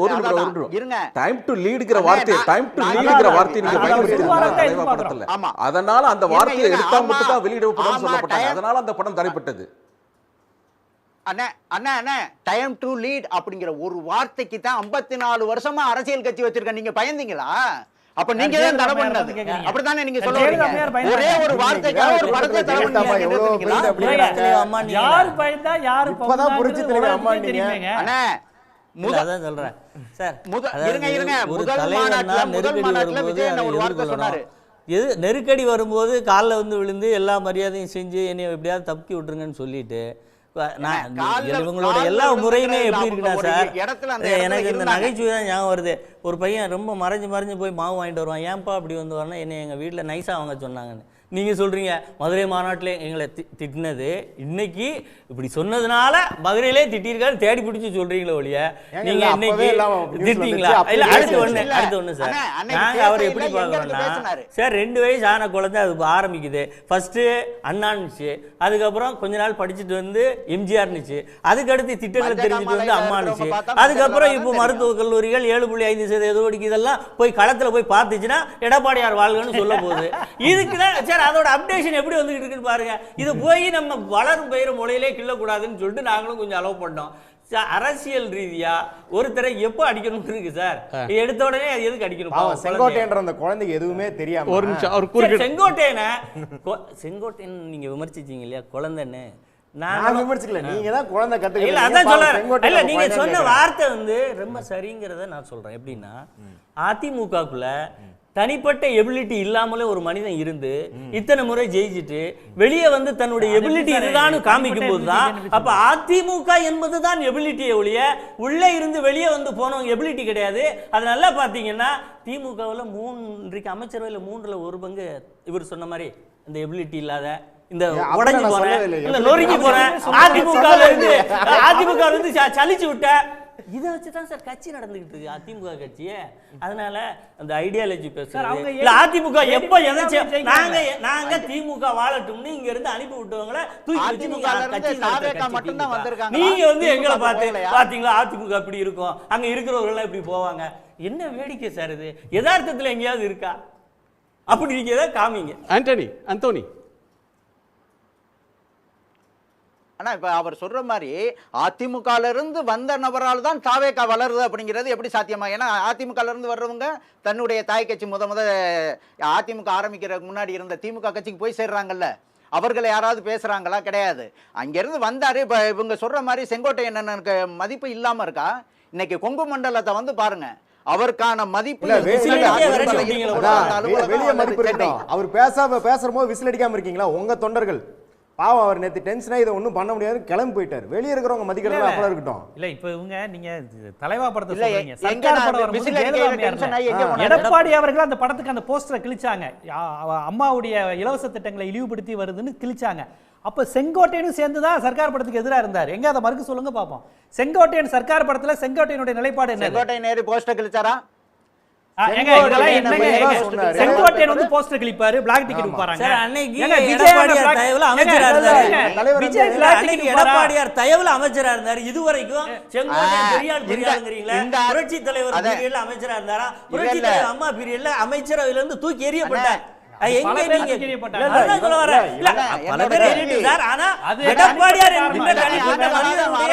ஒரே ஒரு விஷயத்தினாலதான் செங்கோட்டையன் 4.5 ஆண்டு அமைச்சரா இருக்க 4.5 ஆண்டு காலம் அமைச்சரவையில் இருக்கும்போதெல்லாம் இதெல்லாம் தோணாதா? இல்ல தோழர் ஒரு நிமிடம். செங்கோட்டையனுடைய சர்க்கார் படத்துல அவருடைய நிலைப்பாடு என்ன? அவர் விஜயா பிளாக் டிக்கெட் விப்பாரு, அவரை போய் அவ்வளவு பெரிய ஆளை போய் நீங்க போஸ்டர் கிழிச்சாரான்னு கேக்குறீங்க. என்னங்க இல்ல, விஜய் வந்து பட்ஜெட் பத்தி பேச மாட்டார், திருப்பரங்குன்றத்தை பத்தி பேச மாட்டார். ஆனா செங்கோட்டையன் இருந்தாரு கிழிச்சாருங்கிற மாதிரி தானே சொன்னீங்க. எடப்பாடி கிழிச்சாரா போஸ்டர்? என்னங்க நீ சர்க்கார் படத்துக்கு உங்களுக்கு அதிமுக ஆட்சி நெருக்கடி கொடுத்த போது செங்கோட்டையன் நிலைப்பாடு என்ன?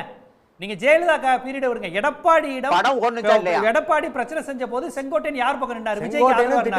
செங்கோட்டையன் திட்டிருக்காரு. இல்ல அவர் பதில் சொல்றாரு. அவர் எங்க அப்ப அவர் ஆட்சியில அவர் எந்த கட்சியில இருந்தாரோ அவர் அங்கே இருந்தாரு. அப்ப வந்து அதிமுக அவர் இருந்தாரு ஒழிய எந்த இடத்துலயாவது வந்து சர்க்கார் பலத்துல சர்க்கார் படத்துக்கு எதிராக பேசுனது எடுத்து காட்டினா வந்து அது மட்டும் இல்ல, எல்லாம் பேசுறாங்க. அண்ணாமலை படம் வந்தப்ப ரஜினிக்கு தம்பித்துரை செங்கோட்டையன் இருந்தாங்க.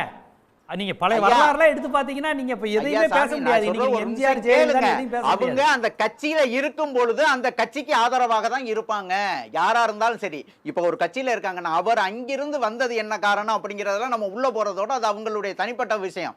ஏன்னா இன்னைக்கு அரசியல் கட்சியில யாருமே ஒரு கட்சியில நிரந்தரமா இருக்கிறவங்க யாராவது எடப்பாடி ஏத்துக்கலாம்ல, இவர் கட்டணம் அப்டேட் ஆனா சரியா போகும் சார். எல்லாம் அப்டேட் ஆயிட்டு வந்து சரியா வந்துரும்னு சொல்றேன். கட்சி வர்றதும் அந்த கட்சியில ஒரு முக்கியமா, அதாவது இல்லை, செங்கோட்டையன் வந்து சர்க்காருக்கு ஆதரவாக இருந்தாரா எதிர்ப்பாராக இருந்தாராங்கிறது ரெண்டாவது பிரச்சனை. பட்ஜெட் குறித்து நாங்கள் கருத்து தெரிவிக்க மாட்டோம், நாங்கள் புதிதாக பிறந்த குழந்தைங்கிற வார்த்தையை சொல்றார். இது ஒரு முதிர்ந்த அரசியல் தலைவருக்கான அழகான வார்த்தையா? எதுக்கு உங்க பதில் என்ன? அவை கவடம் அதை பற்றி கேட்கவே கூடாதுன்னு சொல்றாரு. அதெல்லாம் இப்போ நீங்கள் கேட்பதே தவறுங்கிறாரு. இல்ல பட்ஜெட்டுக்கு இதுவரையிலும் கருத்து சொல்றது இல்ல அப்படின்னு ஒரு கொள்கை நிலைப்பாடு எடுத்திருந்தா கூட சரி, ஒரு கட்சியோட ஸ்டைல் ஆஃப் ஃபங்க்ஷனிங் அப்படின்னு விமர்சனம் பண்ணிட்டு போகலாம். போன பட்ஜெட்டுக்கு கருத்து சொல்லிட்டு, தமிழ்நாடு பட்ஜெட்டுக்கு கருத்து சொல்லிட்டு, இந்த பட்ஜெட்ல மௌனம் காக்கிறது ஏன் ஆந்தோனி? அதாவது தமிழ்நாடு பட்ஜெட்டில் கருத்து சொன்னாங்க. இந்த பட்ஜெட்டை பொறுத்த வரைக்கும் அவங்க எது சரியான, உங்களுக்கு நல்லா தெரியும், தமிழக வெற்றி கழகத்தை பொறுத்த வரைக்கும் நீங்கள் இப்போ மற்ற கட்சிகள் எப்படி அப்படின்னாக்க ஒரு விஷயம் சொன்னோம் அப்படின்னாக்கா அடுத்த 2 நிமிஷத்தில் ரியாக்ஷன் பார்த்துடலாம். ஆனால் இதை ஆய்வு பண்ணி இது சரியான முறையில் இருக்கான்னா அதுக்கான நேரங்கள் எடுக்கப்படும்.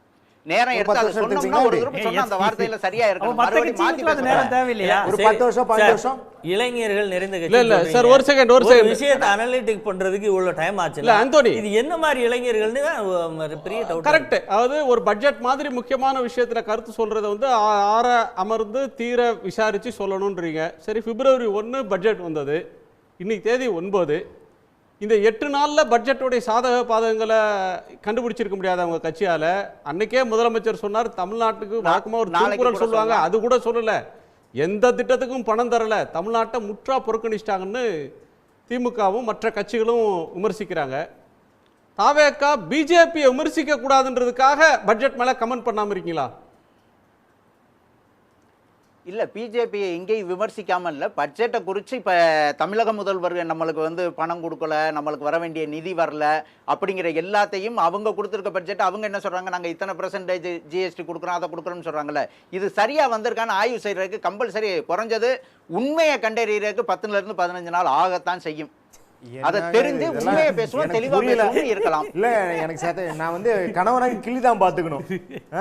எல்லா கட்சிகளும் இல்ல ஐஎம்எஃப்லாம் ரிப்போர்ட் விட்டுருவாங்க 2 நாள்ல. ஐஎம்எஃப் எது அண்ணே, உங்க கட்சிகளுக்கும் தாவேகாக்கும் நிறைய மாற்று இருக்கு. எல்லாம் பயங்கரமான ஆட்கள்லாம் இருக்காங்க. ஆனா 15 நாள் ஆகும். 15 நாள் ஆகும். அந்த பட்ஜெட் 15 நாள் முன்ன போட்டிருக்கீங்களா? கட்சி சார்பா நிதிநிலை அறிக்கை ஆய்வுக்குழு எதுவும் போட்டிருக்கீங்களா? இல்ல அது வேணா சொல்லிட்டு அதிகாரப்பூர்வமா நிதிநிலை குழு போட்டிருக்காங்க. அதுக்கு இப்ப ப. சிதம்பரம் தலைமையில காங்கிரஸ்ல அதுக்கான ஆய்வு குழு என்னால சொல்ல முடியும். திமுக தலைமையில யாருக்கு போடுவாங்க சொல்ல முடியும். தாவேகா போட்டு ஆய்வு செஞ்சுட்டு இருக்கோம் தானே சொல்றாங்க. இல்ல, நான் தமிழ்நாடு இளைஞர் கட்சியின் தாவேகா ஆதரவாளர் அப்படிங்கறதுல உள்ளது தெரியல. இல்ல உள்ளது தெரியலங்கறீங்க, அப்புறம் ஆய்வு பண்ணிட்டு இருக்காங்கன்றீங்க. இதுல ரெண்டுல எது உண்மை? ஆய்வு பண்ணிருக்காங்கன்றது மட்டும் உங்களுக்கு எப்படி தெரியும்? இல்ல, அது ஏதா மைக் கேட்டிங்களா? எனக்கு ஆய்வு எடுக்கிறதுக்கான நேரம் இருக்கும். அவர் அந்த கட்சியை பத்தி ஒரு அனுமானம் வச்சிருக்கார் சார் பட்ஜெட்ல. அப்ப அது வந்து தகவல் அனுமானத்துல ஒரு 2 வாரம் கழிச்சு கமெண்ட் பண்ணுவாங்க.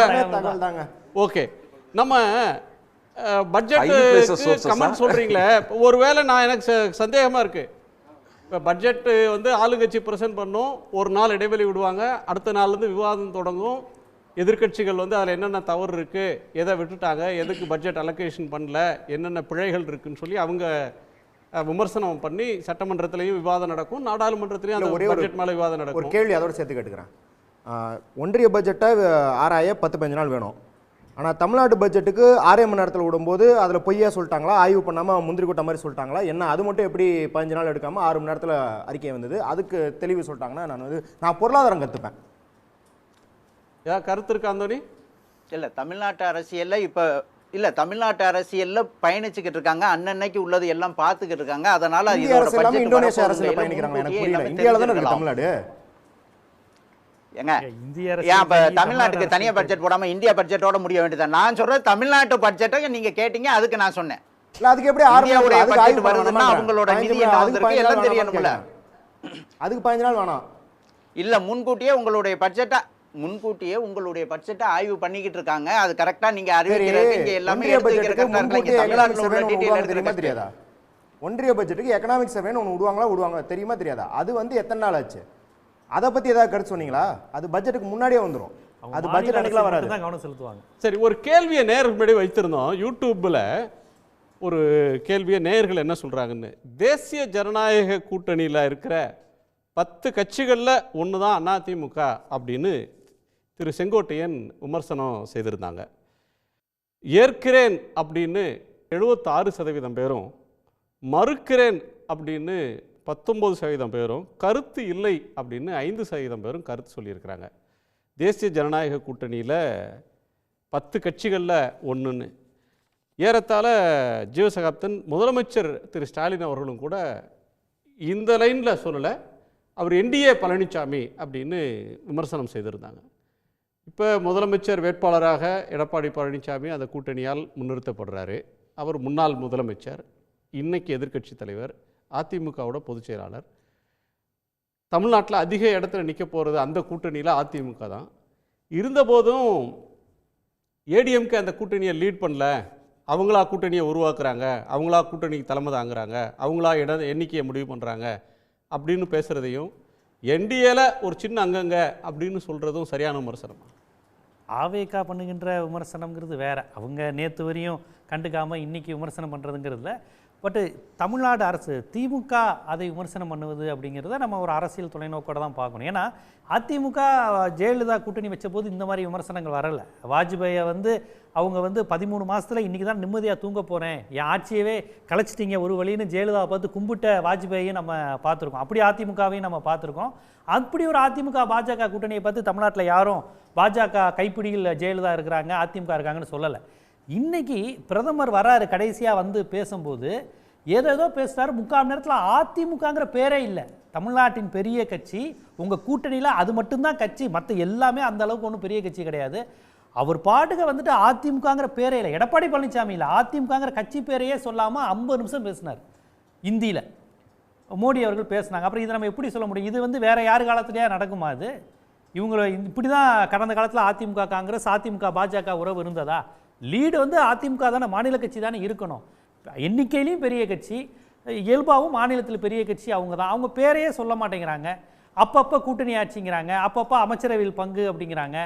ஏன் டிடிவி தினகரனே நான் போக விரும்பலை, பட்டு என் கட்சியினர் அமைச்சராவாங்க, இந்த மாதிரிலாம் அவங்க தொடர்ந்து பேசிக்கிட்டே இருக்கிறாங்களே. ஒரு பக்கம் இப்படி பேசிட்டு இன்னொரு பக்கம் பேசிகிட்டே இருக்கிறாங்க. அப்புறம் இந்த மாதிரி விவாதம் வந்தோடனே இல்லைங்க எடப்பாடி பழனிசாமி தான் சிஎம்னு உங்களுக்கு தெரியாதா அப்படின்னு ஒரு பதிலை சொல்கிறாங்க. ஸோ அவங்களுக்கு நேரடியாக எடப்பாடி பழனிசாமி தான் முதலமைச்சர்னு அவங்க இதுவரையும் சொன்னதே இல்லை. அந்த தேசிய ஜனநாயக கூட்டணின்னு தமிழ்நாட்டுக்குள்ளே பேசுவதே தப்பான விஷயம் தான். இல்லை இன்னொன்று தேசிய ஜனநாயக கூட்டணியை தேசிய ஜனநாயக கூட்டணி தாங்க பேசணும். அது எப்படி தப்பான விஷயம்? எடப்பாடி தலைமையிலான கூட்டணி தானே சொல்லணும். இங்கே அவங்க அந்த எடப்பாடிங்கிற பேரை அவங்க பயன்படுத்த விரும்புறது இல்லை. அது பாண்டியனோட கருத்து கேட்டுரும். இல்லை இப்போ இந்த கூட்டணியை யார் எப்படி எந்த மாதிரி அட்ரஸ் பண்ணணும், இப்படியெல்லாம் தான் சொல்லணும் அப்படின்னு நீங்கள் சொல்கிறதும், தமிழ்நாட்டில் யதார்த்தமாக அந்த கட்சியை சார்ந்த எல்லோரும் மிக தெளிவாக சொல்கிறாங்க. இப்போ ஒரு பிரதமர் பேசுகிறது ஒரு புரோட்டோக்கால் அடிப்படையில் அவங்க அந்த நிகழ்வு கட்டமைக்கப்பட்டிருக்கு, அதில் அவர் பேசிட்டு போகிறாரு. நீங்கள் அம்மா காலத்தில் இருந்த கூட்டணி என்ன புரோட்டோக்கால்? இல்லை ஏடிஎம்கே என்டிஏ கூட்டணின்னு சொல்கிறாரு, பிஜேபி ஆட்சியில் அங்கம் வகிக்கும்னு சொல்கிறாரு. பிஜேபி ஆட்சியை மக்கள் விரும்புகிறாங்க, பிஜேபி அண்ட் என்டிஏ கவர்மெண்ட்டை விரும்புகிறாங்கன்னு பேசுகிறாரு. அதாவது என்டிஏ கூட்டணியோட கவர்மெண்ட் ஃபார்ம் ஆகும் அப்படின்னு சொல்கிறாரு. இங்கே என்டிஏ கூட்டணிக்கு இங்கே தலைமை எடப்பாடியார். நாங்கள் அதே மாதிரி இந்த தொகுதி பங்கீடு வரும்போது உங்களுக்கு இந்த 2-3 நாள் இந்த பரவசமாக பேசி இப்படி அப்படிலாம் சொல்லிக்கிறீங்கல்ல, இதுக்கு மிகப்பெரிய தெளிவும் தீர்வும் கிடைக்க போகுது. இப்படி இந்த பக்கம் இப்படி சொல்கிறோமே, அதுக்கு முன்னாடி நான் இப்படி சொல்கிறவர் நீங்கள் சொல்கிறார் ஸ்டாலின் பார்த்தீங்களா, தமிழ்நாடு எஸ்எஸ் அப்படின்னு சொல்கிறாரு. நீங்கள் 80ல் மெஜாரிட்டிக்கும் குறைவான தொகுதியோடு தேர்தலுக்கு முன்னாடியே கூட்டணிக்கு போன ஒரு கட்டமைப்போடு தேர்தலை சந்திச்சிருக்கீங்க ஒரு தடவை. 2011 வெறும் 119 தொகுதியில் நின்று தேர்தலை போய் சந்திச்சிருக்கீங்க. அதிமுக உதயமான வரலாற்றில் நாங்கள் இத்தனை குறைவாக மெஜாரிட்டி இந்த கட்சிக்கு கிடைக்காது என்கின்ற பலகீனமான நிலையில் எம்ஜிஆராக இருக்கட்டும், புரட்சி தலைவர் அம்மாவாக இருக்கட்டும், எடப்பாடியாராக இருக்கட்டும், தொகுதி பங்கீட்டில் அவ்வளவு குறைவாக எங்கேயாவது நடந்திருக்கிறோமா? அதுக்கு ஏதாவது ஒரு உதாரணத்தை உங்களால் காட்ட முடியுமா? இதையெல்லாம் விட்டுட்டு இப்போ சுற்றி நடக்கிற 10 நாளைக்கு ஐயோ அவர் தலைமையை பலகீனப்படுத்துகிறாங்களா, எடப்பாடியார்களே இவர் இல்லைன்னு சொல்கிறாங்களா, எல்லாம் சொன்னாலும் கடைசியில் என்ன நடக்க போகுதுங்கிறது எல்லாருக்கும் தெரிய போகுது. இந்த 2 நாள் நீங்கள் ஃபஸ்ட்டு எடப்பாடியார் தனித்து நிற்கிறார், யாரும் வரல, கூட்டணி சேரலை, கூட்டணி சேர்ந்துருச்சு. கூட்டணி சேர்ந்தாலும் அவரை இப்படி சொல்லலை, அவரோட ஹேர் ஸ்டைலை சரியாக நல்லா சீவிருக்காருன்னு சொல்லலை, அவர் வேஷ்டி சட்டை லைஸ்ட்டாக மடங்கியிருக்கு, அதை பற்றி யாரும் கேர் பண்ணல. என்ன சார் இதெல்லாம்? சார் ஒரு கட்சி அரசியலில் களத்தில் எப்படி பயணிச்சுக்கிட்டு இருக்கு? கிட்டத்தட்ட 181 தொகுதிகளில் நீங்கள் அவர் சொன்னார் ஏதோ இளைஞர்களை வச்சு மாநாடு, ஒரு தொகுதிக்கு 50,000 பேரை 3 தொகுதியில் 1.5 லட்சம் பேரை சந்திச்சுட்டு வந்து உட்காந்துருக்கோம். அப்படி பார்த்தா நீங்கள் இன்னும் 300 மண்டல செயலாளர் போட்டாலும் எங்களோட மக்கள் சந்திப்புக்கு இணையாகாது. அவ்வளோ கட்சி பணியை செஞ்சுட்டு உட்காந்துருக்கோம். பார்த்தீங்களா அவர் இல்லை.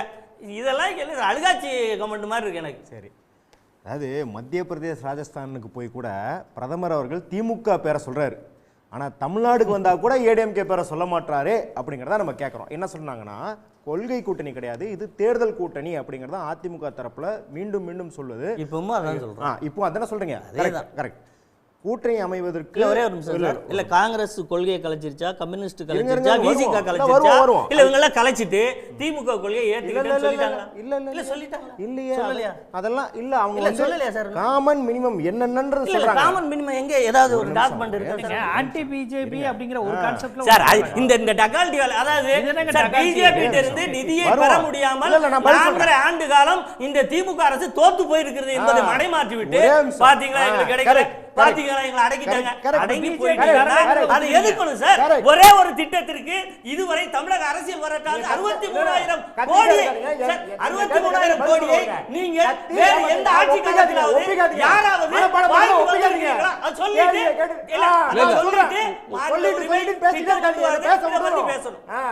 சொல்லிட்டு சரி எல்லாம் திமுக கூட்டணி எல்லாருமே வேஸ்ட், அந்த நிதியை கொடுத்தாதான் கூட்டணி வைப்போம்னு சொல்ல திராணி இருக்கா? அதுக்கு தானே ஆட்சி கொடுத்துக்கோங்க. முதலமைச்சராக இருந்து வாங்க முடியல, வாங்க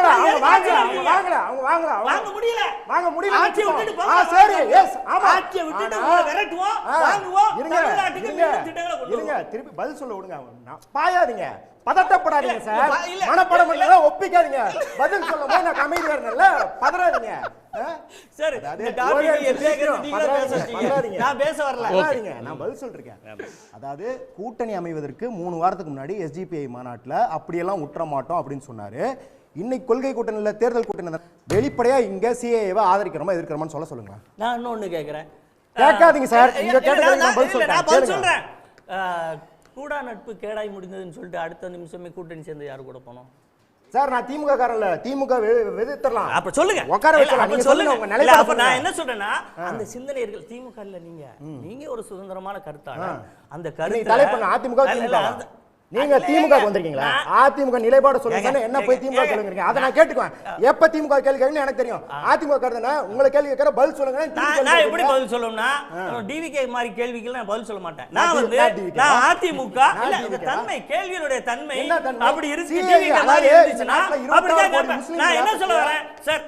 பாண்டியன் ஒரு நிமிஷம், ஒரே ஒரு நிமிஷம் சார். அதிமுக பிஜேபியோடு கூட்டணி வைத்திருக்கிறது, அதிமுகவும் கூட்டணி வைத்திருக்கிறது, அதிமுக காங்கிரஸோடு கூட்டணி வைத்திருக்கிறது, திமுகவும் காங்கிரஸோடு கூட்டணி இருக்கிறது. இருக்கும்போது அது எதிரில் இருக்கிற கட்சியை விமர்சிப்பாங்களா, இல்ல அந்த கூட்டணி சரின்னு சொல்லுவாங்களா, இந்த கூட்டணி சரின்னு சொல்லுவாங்களா? இது காலங்காலமா தமிழ்நாட்டில் நடக்கிறது. ஒரு கட்சி ஆட்சியை விலக்குவதற்கு எதிர் சிந்தனை கொண்ட கட்சியோடு கூட்டணி வைக்கலாம் என்று 67 அண்ணா சொல்லிட்டாரு சார். அந்த அடிப்படையில் ஒரு செகண்ட் சார், ஒரு செகண்ட். நான் மதுர் சத்யா, ஜெயலலிதா அவர்கள் காலத்தில் ஏடிஎம்கே வந்து பிஜேபியோட கூட்டு சேர்ந்திருக்கு. கலைஞர் காலத்தில் ஏடிஎம்கே திமுக பிஜேபியோட கூட்டு சேர்ந்திருக்கு. அப்போ முன்வைத்த கருத்து வந்து கொள்கையில் சமரசம் செஞ்சுட்டாங்க. இவங்க ஒரு மதச்சார்பற்ற கட்சி, அவங்க ஒரு மதவாத கட்சி, அவங்க ஐடியாலஜியை காம்ப்ரமைஸ் பண்ணிக்கிட்டு இந்த கூட்டணி வச்சிருக்காங்க, இது சந்தர்ப்பவாதம் அப்படின்ற விமர்சனம் 2 கட்சிகள் மீதும் வைக்கப்பட்டன. இது நம்ம கண்ணுக்கு முன்னாடி தெரிஞ்ச விமர்சனம்.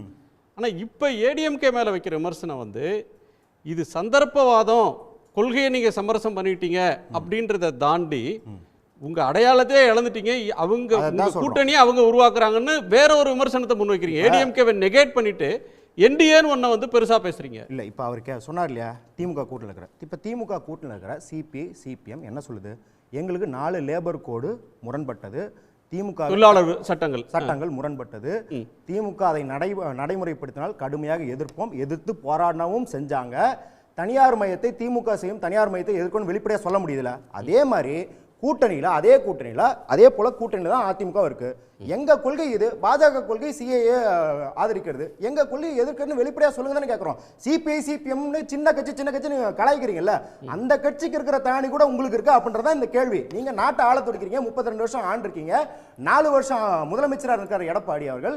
அப்போ கூட எங்களால் சிஏஏ எதிர்க்கிறோம், நாங்கள் வக் சட்டத்தை எதிர்க்கிறோம், நீட்டு நாங்கள் பாஜக நிபந்தனை வைப்போம் தேர்தலாம், அதை சொல்ல முடியல. கூட்டணி கட்சிகள்லாம் சொல்றாங்கல்ல. ஓகே திரு ராமானுஜம், இந்த விமர்சனத்தை நீங்க எப்படி பார்க்குறீங்க? ஏடிஎம்கே மேல பண்ற இந்த விமர்சனம் அன்ஃபேர் ஆனதுன்னு பார்க்குறீங்களா, இல்லை யதார்த்தமான ஒன்று ஏடிஎம்கே அதை ஃபேஸ் பண்ணி தான் ஆகணுன்றீங்களா?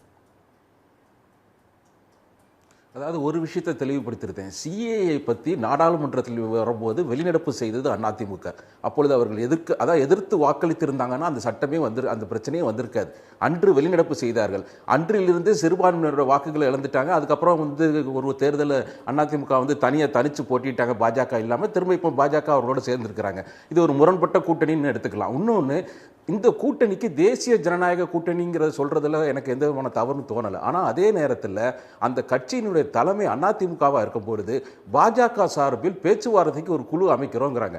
அந்த குழு ஏன் அமைச்சிருக்கிறாங்கன்னு விசாரிக்கும் பொழுது எடப்பாடியால் சசிகலா, ஓபிஎஸ் போன்றவர்களிடம் பேச முடியாது, அவர்களிடம் பேச்சுவார்த்தை நடத்துவதற்கு தேவைப்படுகிறது என்பதால் பாஜக ஒரு குழு அமைத்ததா வெளியில் வரதா ஹைலி பிளேசஸ் சோர்சஸ் இருப்பாங்களா, அந்த மாதிரி ஒரு தகவலை சொன்னாங்க. அதை வெளிப்படையாக இந்த மாதிரி ஒரு கூட்டணிக்கு தலைமையாக ஒரு தலைமை இருக்கும்போது அந்த எந்த கட்சிக்கு தலைமை தாங்குதோ அதுதான் கூட்டணி பேச்சுவார்த்தை நடத்தும். அப்படி இருக்கும்போது மற்ற கட்சிகளோடு பேச்சுவார்த்தை நடத்துவதற்கு பாஜக குழு அமர்ச்சதுங்கிறது விமர்சனத்துக்குரியது. இதற்கு அதிமுகவும் பாஜக ஆதரவாளர்கள் தான் பதில் சொல்லணும். ஓகே, புதிய உங்க நிறைவு கருத்தை எடுத்துக்கிறேன். திரு அந்தோணி, உங்க நிறைவு பார்வை.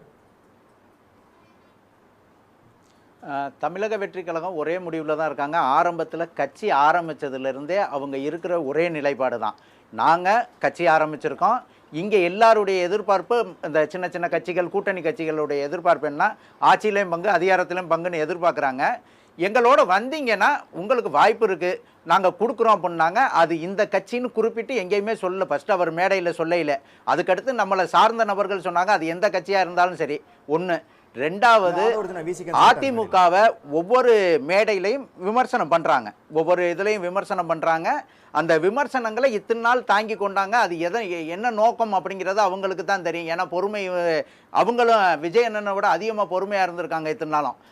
இப்போ கொஞ்சம் பொங்கிட்டாங்க. அதனால் எங்கே இருந்தாலும் எந்த கூட்டணி வந்தாலும் தமிழக வெற்றி கழகத்தில் ஆட்சியிலும் பங்கு அதிகாரத்திலையும் பங்கு கிடக்கும். இதைத்தான் அவங்க தொடக்கத்திலேருந்து சொல்கிறாங்க. திமுக கூட்டணியிலேருந்து விடுதலை சிறுத்தைகளை பிரிப்பதற்கு இதுதான் சொன்னாங்க. அப்புறம் காங்கிரஸை உடைக்கிறதுக்கும் இதை தான் தொடர்ந்து சொல்கிறாங்க. அது யார் வந்தாலும் இங்கே கடை போட்டு யாரையும் கூப்பிடலனே. அண்ணே இங்கே கடை போட்டு யாரையும் வராட்டினாலும் அதிகாரப்பூர்வமா தினகரன் வருவார் முதற்கொண்டு பண்ணாங்க. எல்லா கட்சியிலையும் கூட்டு பார்த்தாங்க. நீங்க அதுக்கான முயற்சியில் ஈடுபட்டாங்க, யாரும் வரல. என்ன சொன்னாரு, விஜய் ஒரு சினிமால நடிக்கிறேன்னு சொல்லியிருந்தா 10 டைரக்டர் வந்திருப்பாங்க, நேரத்துக்கு 10 ப்ரொடியூசர் வந்திருப்பாங்க. நீங்க கூட்டணி ஆட்சி சொல்லி ஒருத்தர் வரல, அதுக்கு நீங்க கண்டிப்பா பதில் சொல்ல வேண்டிய கட்டாயத்துல இருக்கீங்க. ஒரு நிமிடம், இப்ப அதிமுகவுடன் கூட்டணி வச்சதுனாலே பாஜக அப்படிங்கிறதுக்கு சரியான பார்வை தான். ஆனா கடந்த காலத்தில் திமுக வைத்த போதும் சரி, அதிமுக வைத்த போதும் சரி, இவ்வளவு ப்ரூட்டல் மெஜாரிட்டியா பிஜேபி இல்லை. ரொம்ப மோசமான இப்போ அயோத்தியா இருக்கட்டும், பாபர் மசூதி, காமன் சிவில் கோட்லேருந்து காஷ்மீர்லேருந்து எல்லாத்தையும் இப்போ கொண்டு வந்துட்டாங்க. வாஜ்பாய் காலத்தில் அந்த மாதிரி நடக்கலையே. ஒரு ஜோதிடத்தை பாடத்திட்டத்தில் சேர்க்கணும்னு சொல்கிறதுக்கு பேராசிரியர் அன்பழகன் சொல்லி அதை நிப்பாட்டினாங்க பாஜக. அப்படி ஒரு ஆளுமையாக தான் திமுகவும் இருந்தாங்க. வாஜ்பாயை கெஞ்ச வைக்கக்கூடிய நிலையில், போயஸ் தோட்டத்துக்கு சின்காலேருந்து எல்லாரும் ஜார்ஜ் பெர்னாண்டஸ் வர வைக்கக்கூடிய நிலையில் ஜெயலலிதா இருந்தாங்க. அந்த பாஜக கூட்டணியை யாரும் இந்த அளவுக்கு விமர்சிக்கல. இன்னைக்கு அப்படி இல்லையே. அன்புமணி கூட்டணியில் சேர்க்கணுமா, டிடிவியை சேர்க்கணுமான்னு டெல்லிக்குள்ள போயிட்டு வர்றாரு எடப்பாடி. அதனால தான் இந்த விமர்சனங்கள் இன்னைக்கு அதிமுக மீது. Okay, thank you. அதாவது அவர் சொன்னார் ஒரு குழு போட்டாங்க, எடப்பாடியார் பேசலைன்னு. கிட்டத்தட்ட 8-9 வருஷமாக இந்த டிபேட்டில் ஃபுல்லாக அதிமுக பார்த்தீங்களா, டிடிவி அங்கே இருக்கார் இங்கே இருக்கார்லாம் சொன்னீங்க. உண்மையிலேயே ஒரு பங்காளி சண்டை இருந்துச்சு அப்படிங்கிறது யதார்த்தமாக அவர் விவாதிச்சிருக்கீங்க. அப்படி இருக்கும்போது அதுக்கு ஒரு காமனாக அவங்க 2 பேரையும் கூட்டணிக்குள்ளே கொண்டு வருவதற்கு, இது புரட்சி தலைவரையும் கருணாநிதியும் ஒன்று சேர்ப்பதற்கே பக்கத்து மாநிலத்தில் போய் பேச்சுவார்த்தை நடந்துச்சு. வரலாறில் எல்லாத்துக்கும் இருக்குது. ஒரு நெருக்கடி, ஒரு பிணைப்பு, ஒரு பேச்சுவார்த்தை சரியாக இல்லாதவர்கள் ஒரு அணிக்குள்ளே வரும்போது இதெல்லாம் இயல்பாக நடக்கிறது தானே. இதில் என்ன பார்த்தீங்களா அப்படி நடந்துருச்சு, இது என்ன இப்படி என்ன விமர்சனம் இது? இறுதியாக கூட்டணி உறுதி செய்யப்பட்டிருக்கிறது. அது அப்படிங்கும்போது என்ன ஆகுது? ஆமாம், அவர்களுக்குள்ள பேச்சுவார்த்தை இல்லை, இருந்தாலும் ஒரு புரட்சி தலைவி அம்மா வழியில் இன்னொரு ஆட்சி அமைக்கணும்னா இந்த பகையை நீங்கள் விட்டாக வேண்டும் என்கின்ற ஒரு கருத்து வரும்போது அது அந்த புள்ளியில் ஒன்றிணைகிறாங்க. இதில் என்ன தப்பு இருக்குது? இதில் எங்கே ஆளுமை குறைபாடு இருக்குது? அடுத்த உடனே புரட்சி தலைவர் அம்மா அவர்கள் இல்லத்திற்கு வந்தார்கள். அப்படி வருகிற போது சார் இருங்க நான் சொல்லியிருக்கேன். அம்மாவின் பிள்ளைகள் அம்மாவின் பிள்ளைகள் ஒன்று சேர்றதுன்னா ஏடிஎம்கே ஆபீஸ்க்கு அவர் வந்திருக்கணும், அல்லது அவர் ஆபீஸ்க்கு எடப்பாடி போயிருக்கணும், இல்லை எடப்பாடி வீட்டுக்கு டிடிவி வந்திருக்கணும். இது வந்து பை டிஃபால்ட் பிரிஞ்ச சகோதரர்கள் ஒன்று சேர்றாங்கன்னு. அவர் பிஜேபி கூட்டத்துக்கு போறாரு, அந்த கூட்டத்துக்கு எடப்பாடி வர்றாரு, அவர் என்டிஏல சேர்ந்துதான் சொல்றாரு. அதுதான், அதாவது காமன் ஃப்ரெண்ட் மூலமாக தான் இணையறோங்கிறத நம்ம சொல்கிறோம்.